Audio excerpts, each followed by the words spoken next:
Ես այնպիսի վարչապետ եմ, ինչպես Հայաստանի Հանրապետության միջին վիճակագրական վարորդը։ Իսկ ինչ պարտադիր է, որ դու մեքենա վարել իմանաս, որ դու մեքենա վարես։ Չեմ կարող ես այլ կերպ լինել։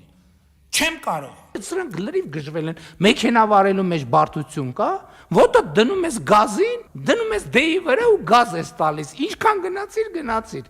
Քանի հոգի ճամփին ինչ կլինի էական չի։ Որտեղ միջին վիճակագրական շինարարը այնպեսին է, ինչպես միջին վիճակագրական վարորդը եւ միջին վիճակագրական պաշտոնյա եւ միջին վիճակագրական վարչապետը։ Եթե կարելի է վարորդ լինել չիմանալով մեքենա քշել, ինչի չի կարելի լինել կառավարիչ չիմանալով կառավարել։ Ինչի։ Բա պետությունը ժողովուրդը մի օրգանիզմ է։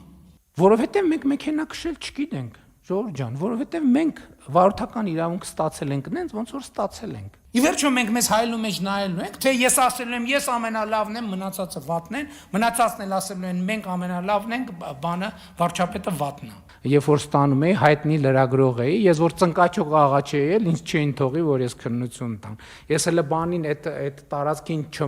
մի 300 մետրի վրա բերին իմ բանը տվին, ասին գնա ստեղից, շուտ հնարավորինս շուտ ստեղից գնա։ Լավ ստեղծագործություն կա, կոչվում է կարծեմ ընթերցողը։ Մենակ վեպի վերջում է